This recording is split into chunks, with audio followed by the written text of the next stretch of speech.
My name's Mark. I'm 38 now, and I met my wife, Rachel, 36, when we were both still figuring out who we were. I just started my first real job, low-level IT support for a finance firm, and Rachel was finishing her master's degree in organizational psychology. We met at a trivia night, of all places. My best friend had dragged me along to make up team numbers, and Rachel was there with a couple of classmates.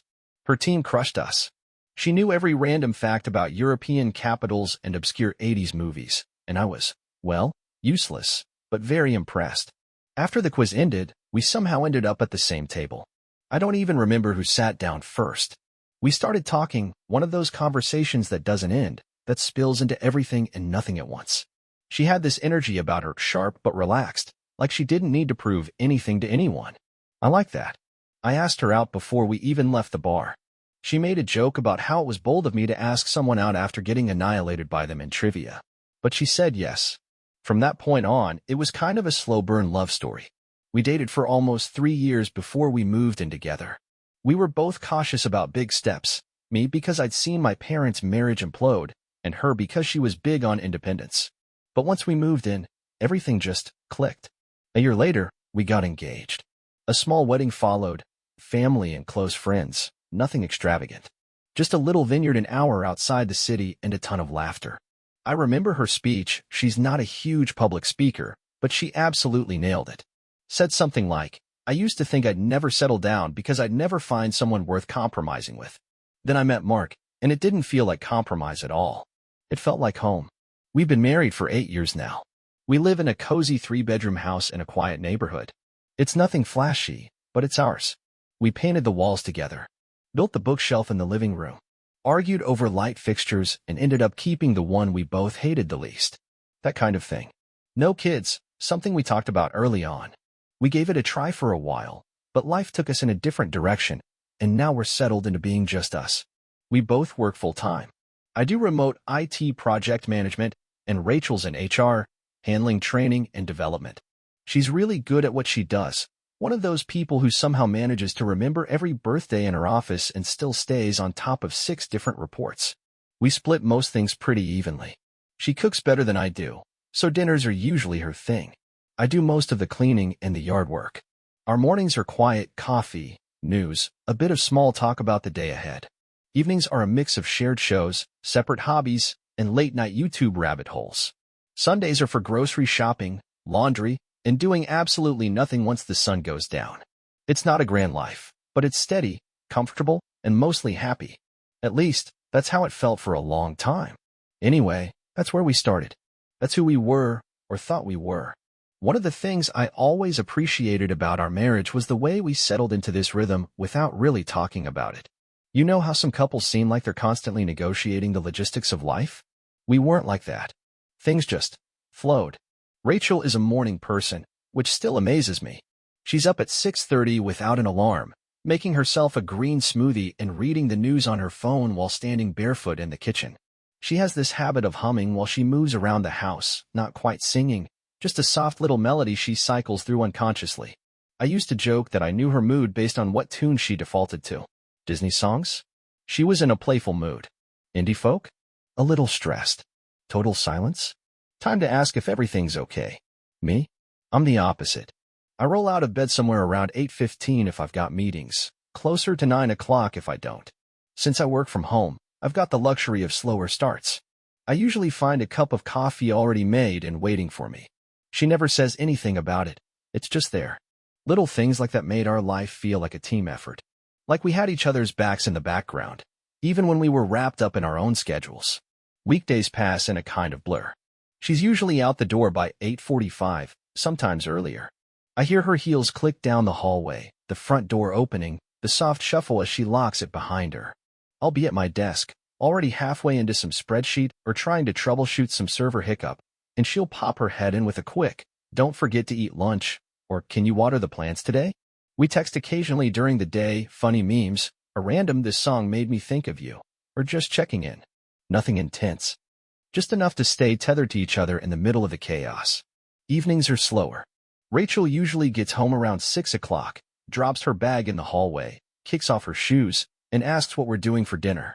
If she's had a rough day, she'll plop down on the couch and decompress while I throw something together.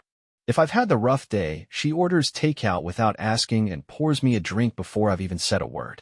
That kind of give and take, silent, reciprocal, is what made me think we had it figured out. We weren't the most romantic couple in the world, but we had our moments. A weekend getaway here and there. Surprise concert tickets. Slow dances in the kitchen when we both happened to be in there at the same time with music playing. She'd steal my hoodies when it got cold, and I'd pretend to be annoyed even though I thought she looked adorable in them. I used to tell people she was my best friend, and I meant it. Still kind of do, in a weird way. On Saturdays, she liked to sleep in a little and go for a late morning run. I'd head to the grocery store and grab the same list every week, adding whatever snacks we'd run out of. Then we'd meet back at home and just exist together. Clean the house, reorganize the pantry, catch up on the shows we fell behind on during the week. Sometimes we didn't talk much, but it never felt like a void. It just felt like presence. From the outside, and honestly, even from the inside, our life looked stable.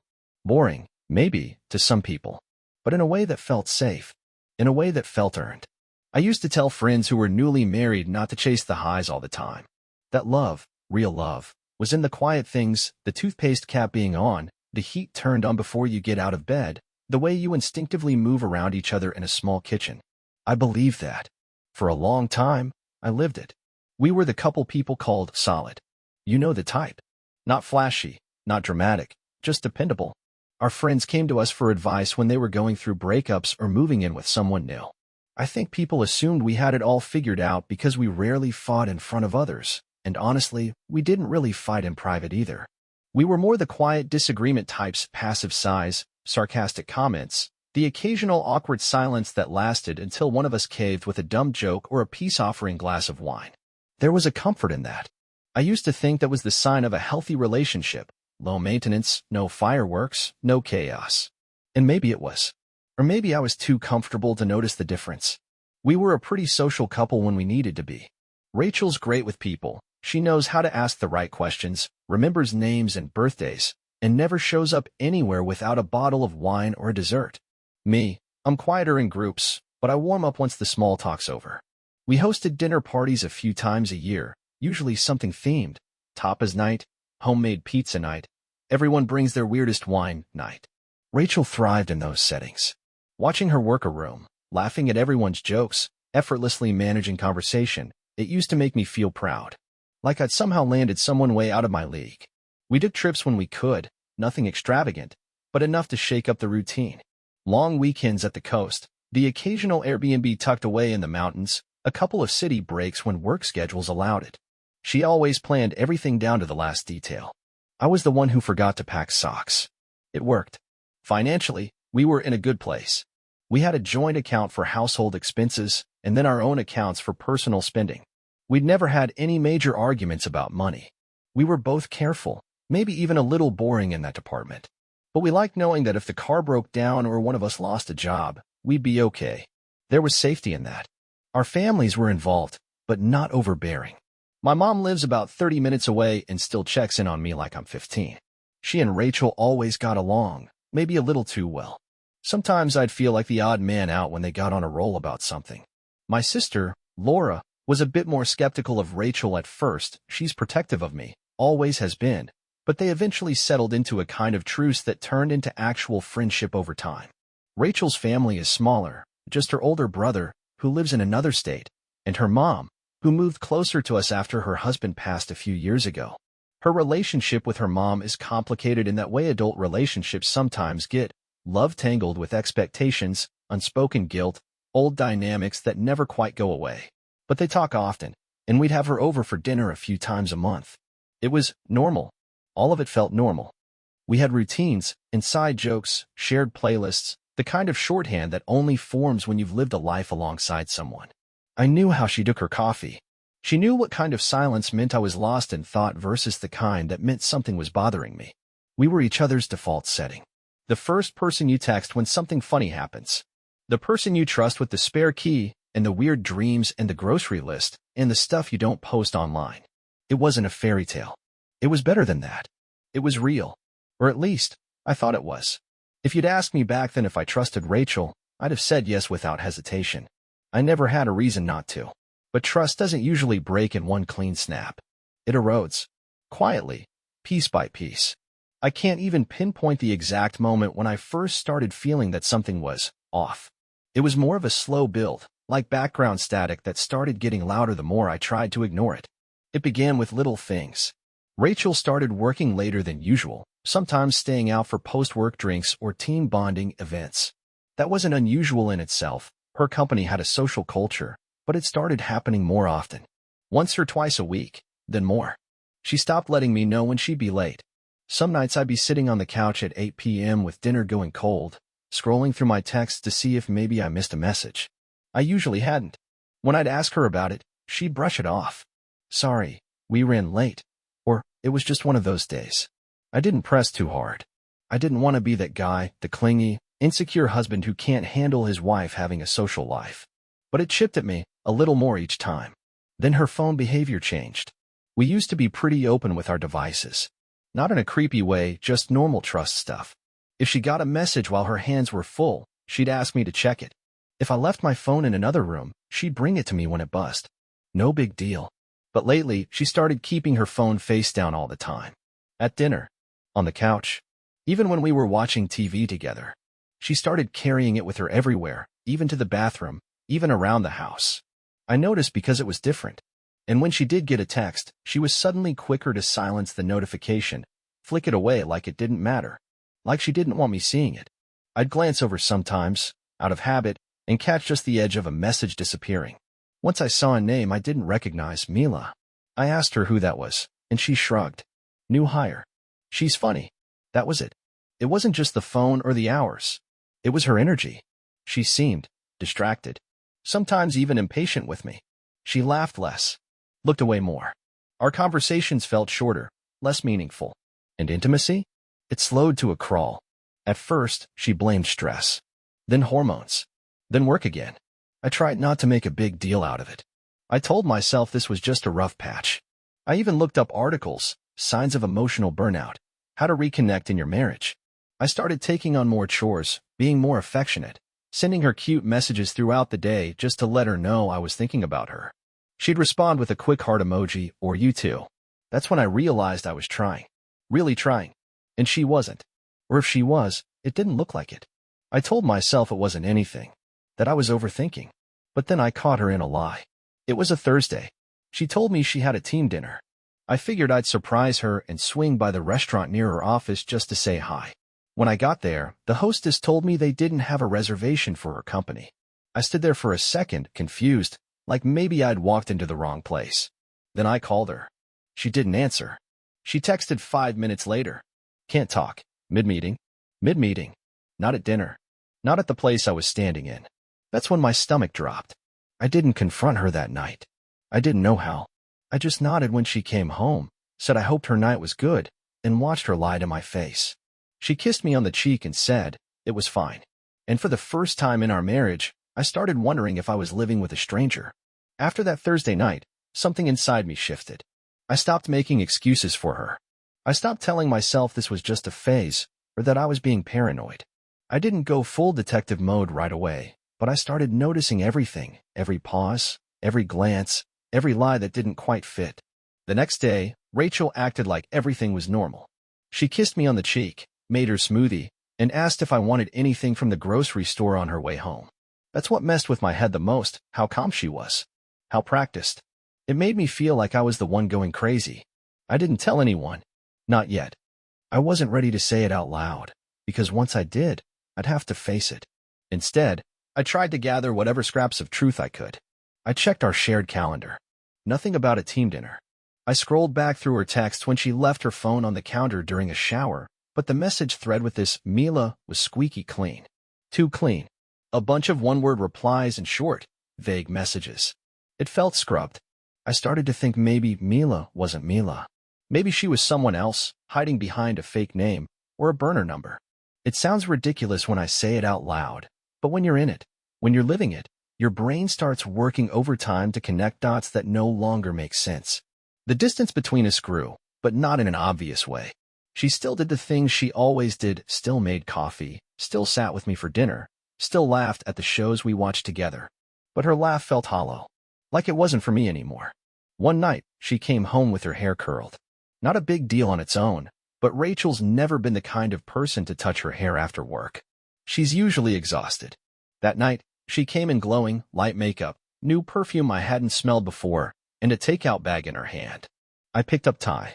"Hope that's okay," she said, smiling like nothing was wrong. I nodded and told her it was fine. But all I could think was, who did she dress up for?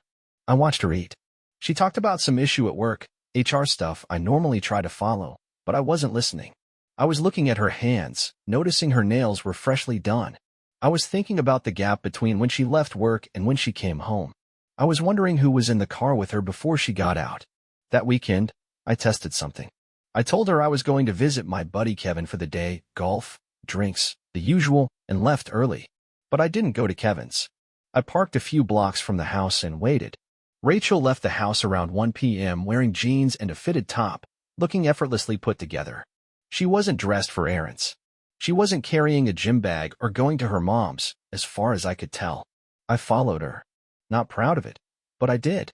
I kept my distance, nothing dramatic, just enough to see where she went. She pulled into a parking garage downtown, got out, walked down the street like she knew exactly where she was going. A few minutes later, I saw her meet someone. I couldn't see much. He was tall, wearing a cap and sunglasses. They hugged. A long hug. The kind you don't give coworkers.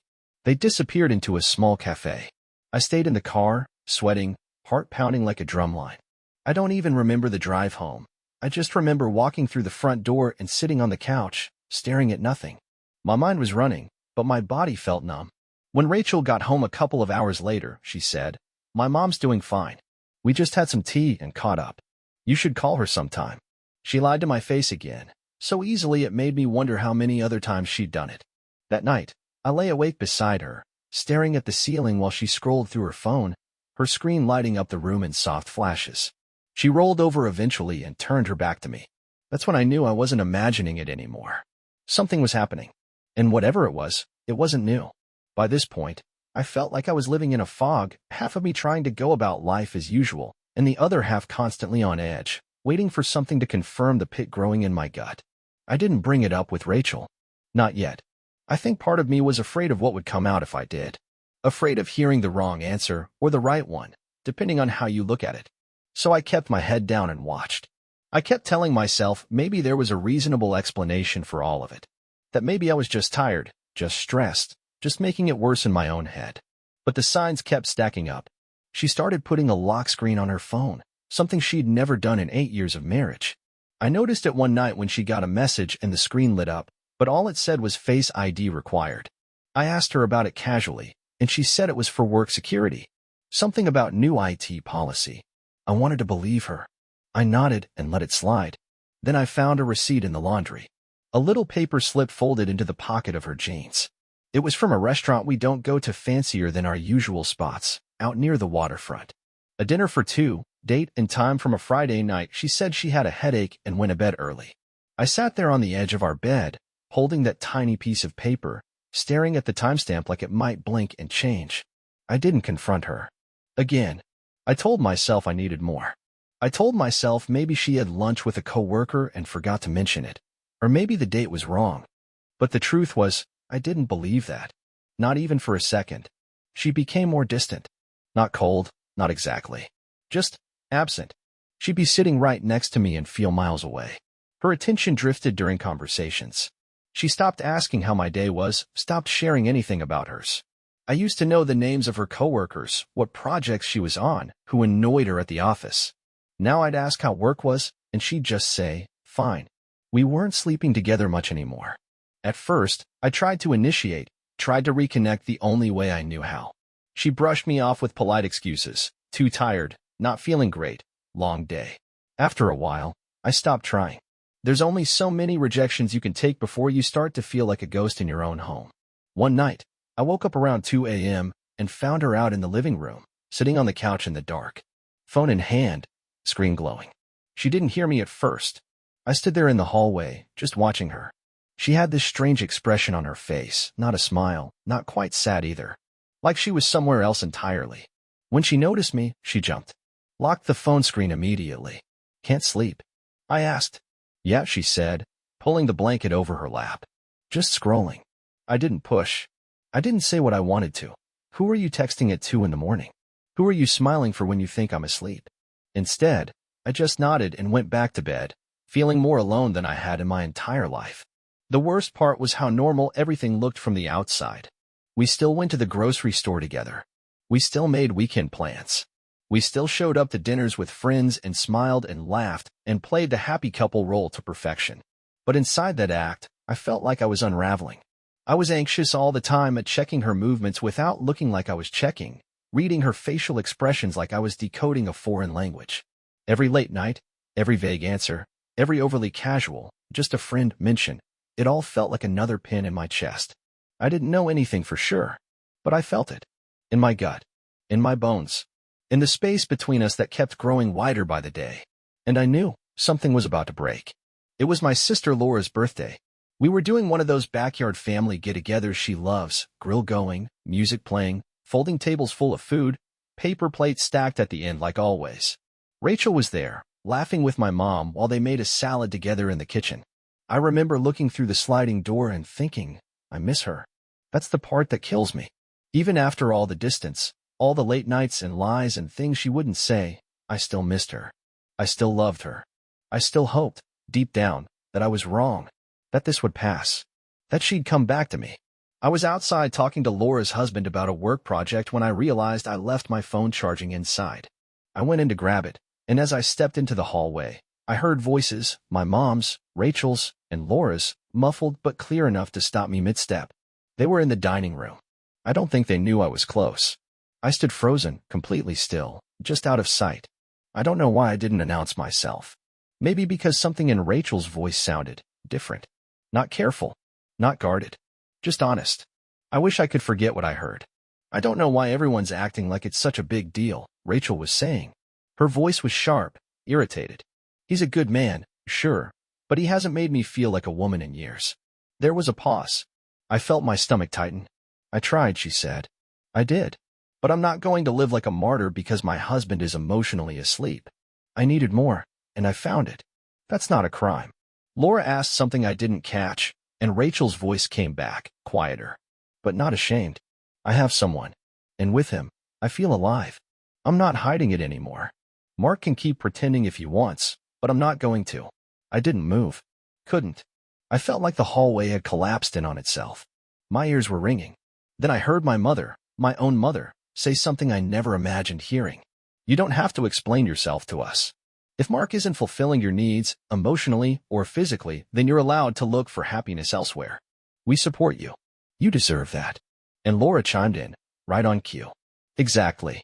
He can be so passive, so stuck in his routines. You've carried more of that relationship than he has for years. I think something inside me just snapped. I turned around and walked straight out the front door. I didn't even grab my phone. Didn't say goodbye. Didn't make a scene. I couldn't breathe, let alone speak. I got in the car, hands shaking, and drove. No destination. I just drove. I kept seeing it in my head, Rachel's face as she said I have someone. The cold finality in her voice. The way my mother, the woman who raised me, and my sister, the one person I thought had my back no matter what, were just there, nodding along like it made perfect sense that my wife had taken a lover. Like I brought this on myself by not being enough. I didn't cry. Not yet. It was worse than crying. I felt hollow. Like everything I believed about my life, my marriage, and my family had been quietly dismantled behind my back. She didn't just cheat on me. She justified it. To my family. And they stood behind her. I don't know how long I drove. I just remember pulling into a gas station off the highway and sitting there with the engine running, the radio low, and this heavy silence filling up my chest like concrete. I wasn't even mad at first. Not yet. Just numb. I kept thinking about how Rachel said it. Like I was a burden. Like she was tired of pretending I mattered. And then my mom, my own mother, not even hesitating to take her side. That cut deeper than anything else. I stayed in the car until the sky started to turn orange. I got a coffee I didn't drink and stared out the windshield, trying to wrap my head around the fact that everything I thought I could depend on, my wife, my family, my place in their world, had been ripped out from under me in the span of a 2-minute conversation I wasn't even supposed to hear. I didn't go back to the party. I didn't text anyone. I didn't explain. I just left. I know that confused them. They probably laughed it off. Oh, that's just Mark. Overly sensitive. Maybe they thought I overheard part of it. Maybe Rachel played it cool and said, he's been moody lately, who knows? I don't care.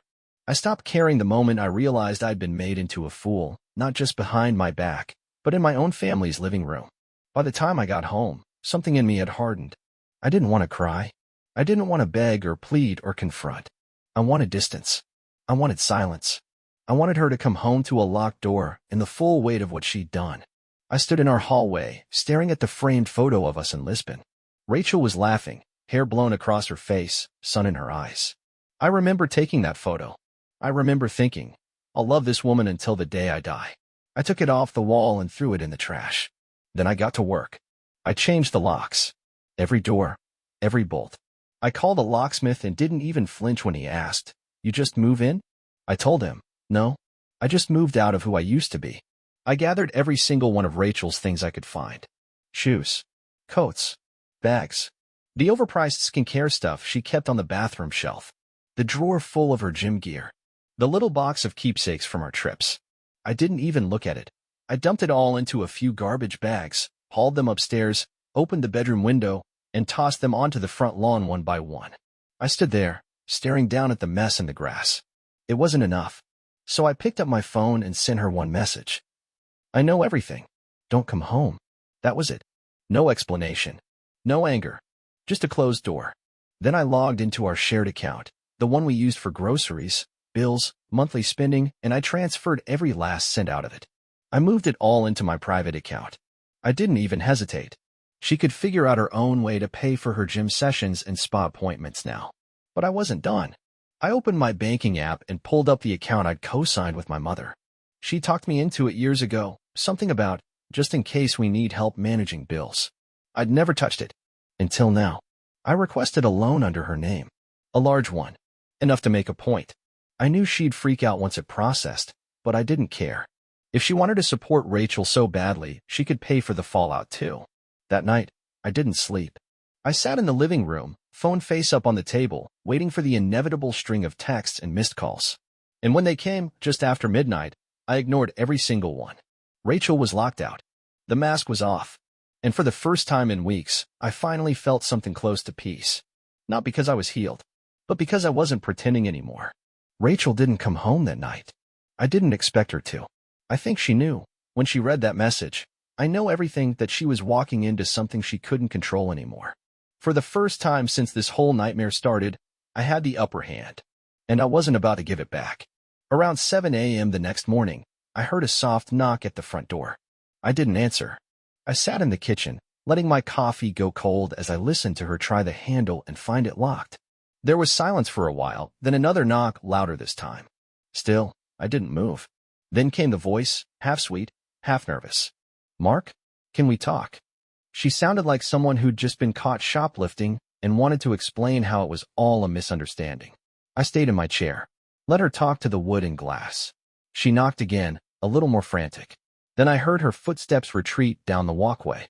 I waited a few more minutes before standing up, walking to the window, and watching her retrieve her belongings from the lawn. She didn't cry. She didn't yell. She just looked defeated. The calm confidence she wore at that family gathering, the smug little smirk behind her words, was gone. She picked up one of the bags and opened it, saw her gym clothes tossed on top of a pair of heels, and let it drop again. Maybe that's when she realized this wasn't going to be a conversation. This wasn't something she could spin or charm her way out of. She got into her car and drove away. I could have stopped there. Some people might have. But this wasn't just about her. It was about the people who stood behind her while she buried a knife in my back. My own mother. My sister. The two people I'd always believed were in my corner, who I thought knew me better than anyone.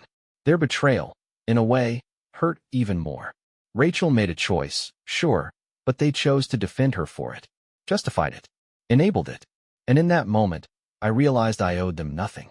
I drove to my mother's house that afternoon. I didn't call first. I didn't warn her. She opened the door with a practiced smile, like she was already expecting some version of the story from Rachel's side. Like I was a child coming to be reasoned with. "Mark," she said. "Come in, let's talk." No, I stayed on the porch. I just came to let you know you're going to start getting letters about the loan I took out. You can call the bank and ask why. They'll confirm the signature." She blinked like she hadn't heard me right. "You what?" "You backed her," I said. "Now back her debt." Her face changed then, confusion, then disbelief, and finally something that looked a lot like fear. "Mark, you can't do that." "I already did. And I'll take responsibility for it if it comes to that. But just so we're clear, whatever relationship we had, it ended when you told my cheating wife she deserved better than me." I turned around and walked down the steps before she could say another word. Later that evening, I texted my sister. Just one sentence. "Heard you loud and clear at the party. Don't reach out again." She didn't respond. Maybe she knew she couldn't. Maybe Rachel already told her I'd found out. Maybe they were waiting for me to break down, to try and patch it up for the sake of keeping the peace. But I wasn't interested in peace anymore. Peace had become a currency I spent too freely. Now, I wanted boundaries. Clean lines. Firewalls between me and the people who thought they could write my story for me. That night, Rachel tried again. I heard her outside the house, this time with more urgency. "Mark, please. Let's just talk. You don't have to do this. I messed up. I know I messed up. But we were unhappy. We've been unhappy. Her voice cracked a little. I didn't want it to happen like this." I opened the upstairs window and leaned out just enough so she'd hear me. "Go stay with him." She looked up, tears in her eyes now. Real or rehearsed, I didn't care. "He doesn't want me," she said, almost whispering. "Good," I said. "Neither do I." And then I closed the window. There was no screaming. No final fight. Just the sound of her car pulling away again. The truth is, revenge didn't feel like a victory. It felt necessary. It felt like reclaiming space I'd slowly been pushed out of without realizing it. I wasn't trying to ruin her life. I just wasn't willing to carry the weight of it anymore.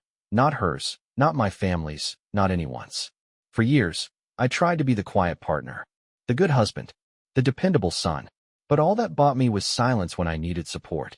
So I stopped playing the part, and I started writing my own script. Alone. For now. But finally free. It's strange how quickly your life can become unfamiliar. The day after I shut Rachel out for good, I walked through the house and realized how much of it still felt like ours. Her mug on the drying rack. Her hairbrush still in the bathroom. A scarf tossed over the back of the couch from God knows when. It's not like I'd been oblivious to these things before, but now they felt intrusive. Wrong. Like I'd walked into a life that no longer belonged to me. I boxed up what was left of her things over the next couple of days. No dramatic music playing in the background. No raging fit of anger. Just quiet sorting. Slow, methodical. I wanted her out of my space, but I didn't want to hold on to hate.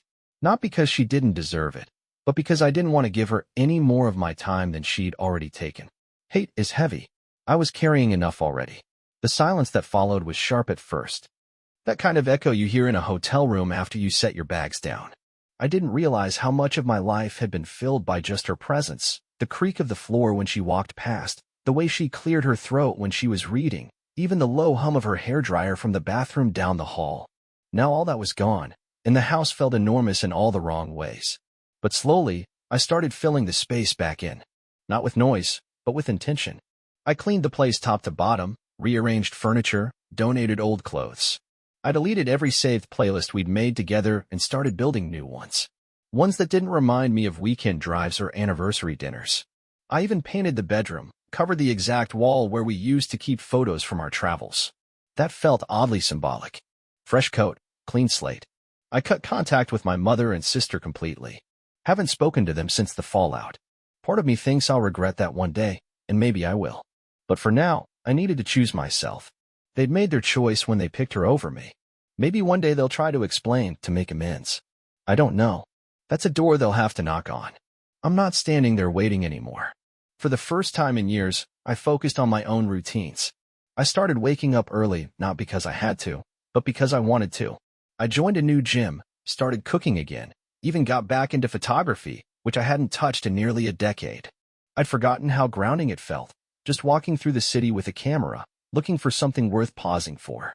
And somewhere along the way, I met someone. Her name's Anna. We met at a bookstore of all places, both reaching for the same copy of a Murakami novel. I made some dumb joke about fate and she actually laughed. We chatted for a while. It wasn't one of those movie moments where sparks fly and the world slows down. But there was something easy about it. Natural. Like I didn't have to pretend. I didn't tell her about Rachel right away. I wasn't ready. But eventually I did, and she didn't flinch. Just listened, asked thoughtful questions, didn't try to fix anything. She told me she'd been through something similar a few years back.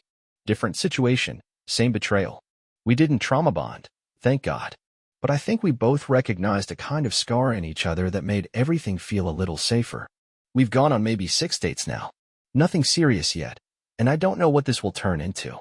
I'm not rushing it. I'm not trying to use her as some salve to cover up the wound. But it feels good. Real. Honest. And right now, that's enough. Healing isn't this clean upward line. Some days I feel strong, clear-headed, almost grateful that everything collapsed the way it did. Other days I still replay Rachel's words, her face, the tone of my mother's voice. Those moments still hurt. But they don't control me anymore. And maybe that's what healing really is, not forgetting, but learning how to carry what happened without letting it sink you. I'm not whole yet. But for the first time in a long time, I'm building something new. And this time, it's mine. It's been 6 months since the day I stood in my kitchen, watching my wife beg to be let inside a home she no longer belonged to. I've had time now, time to rebuild, time to breathe, time to sit with everything I lost, and everything I didn't even know I was carrying until it was ripped away. Sometimes people talk about healing like it's this straight line, this steady path upward. But for me, it was a loop. Some days I felt like I was moving forward, others like I'd been yanked right back into the thick of it. I stopped fighting that. I started accepting that healing isn't about returning to who you were before. It's about becoming someone you can live with after. I never spoke to Rachel again. She emailed once, maybe 3 weeks after it all came apart. A long message. Said she was sorry. Said she never meant to hurt me like that. Which is one of those things people say to make themselves feel better after they've done the one thing that makes those words impossible. I read it once, didn't respond, and archived it. I don't need her version of closure. I don't want her story anymore. I lived mine. The loan I took out on my mom's name processed. She called, furious. Voicemail after voicemail. Accusing, pleading, bargaining. I didn't answer. She sent Laura to try and talk some sense into me. I didn't answer her either. Maybe they'll come around one day. Maybe they won't. All I know is that loyalty isn't something you have to explain. It shows up when it counts. And when I needed it most, they didn't. As for Anna, we're still seeing each other. Slowly. Carefully. We're not in love. Not yet. But there's a warmth there. A mutual gentleness I didn't realize I'd been craving. She doesn't fill some gap that Rachel left. She's just herself. Whole, flawed, open. We go for walks. We talk about books. Sometimes we just sit in comfortable silence. I'm not trying to define anything right now. I'm just learning how to be present again, how to feel something without waiting for it to vanish. The house feels different now. The air is lighter. The silence doesn't hurt the way it used to. I've filled the walls with new things, photos I've taken, prints I found at a local gallery, little pieces that belong to me. There's no trace of Rachel here anymore. And honestly, I don't even remember where half her things ended up. I just know they're gone, and I don't miss them. What I miss, sometimes, are the illusions. The belief that I was safe, that love would always mean protection, that family was a net that never let you fall. Losing those things didn't break me, but it did change me. I'm sharper now. Quieter. But not bitter. Just aware. I'm still figuring things out. I don't think you ever really stop. But I'm learning to live without needing every answer. I'm learning to exist with the past sitting quietly behind me instead of dragging at my heels. Some nights I sit on the porch with a drink, watching the streetlights flicker on, and I think about the man I was before all this. The version of me who trusted blindly, who handed over pieces of himself to people who never really deserved them. I feel sorry for him. But I also admire him for how long he kept showing up, even when the love was no longer being returned. Now I'm someone else. A little more cautious. A little more guarded. But stronger in ways I never knew I could be. I don't need fireworks anymore. I don't need perfect. I just want real. And maybe, with time, a little peace. And for the first time in a long time, I think I'm going to be okay.